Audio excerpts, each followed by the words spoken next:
is Houston. Say again, 7. We have a curfew at 10 o'clock. An object which is at the same place all the time but appears to be tumbling. Well, we've had it ever since yesterday. It just seems to be tagging along with us.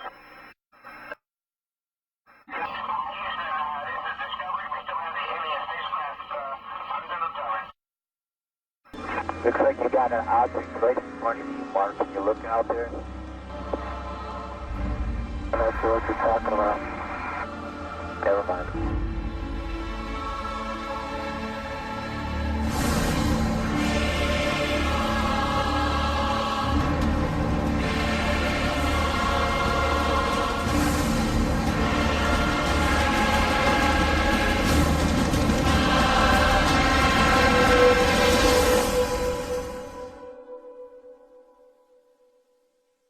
I looked at him and I was pretty startled because I'd worked out there several years and never seen anything like this, never heard of anything like this.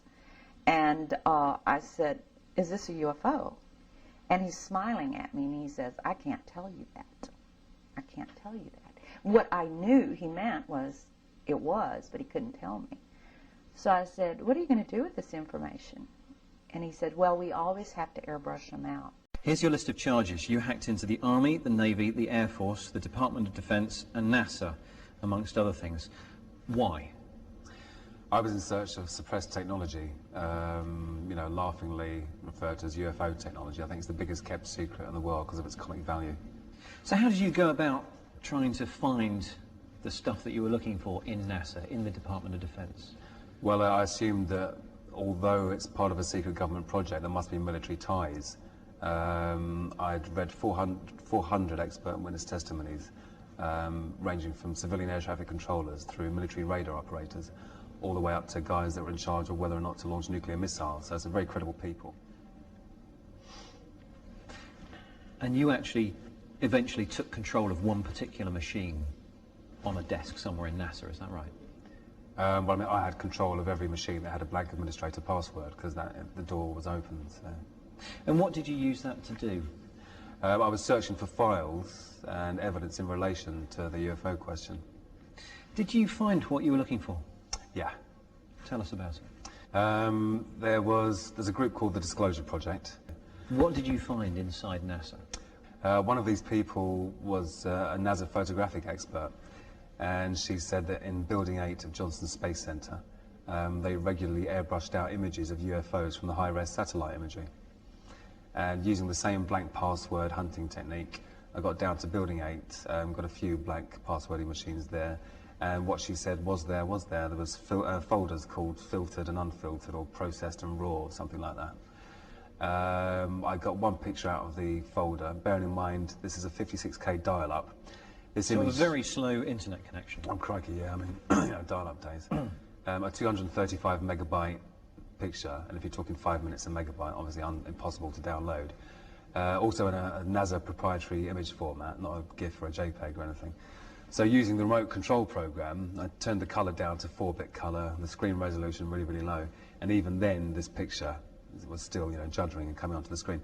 But what came onto the screen was amazing. It was a culmination of all my efforts. It was a picture of something that definitely wasn't man-made. It was above the Earth's hemisphere. It was kind of looked like a satellite. It was cigar-shaped. It had geodesic domes above, below, to the left, to the right, and both ends of. And although it was a low-resolution picture, it was very close up. This thing was hanging in space. The Earth's hemisphere was visible below it. And no rivets, no seams, none of the stuff associated with normal man-made manufacturing. So. Do you have a copy of this? It came down to your machine? No, it came... The graphical remote viewer works frame by frame. It's a Java application, so it's nothing saved on your hard drive, or at least if it is, only one frame at a time might be.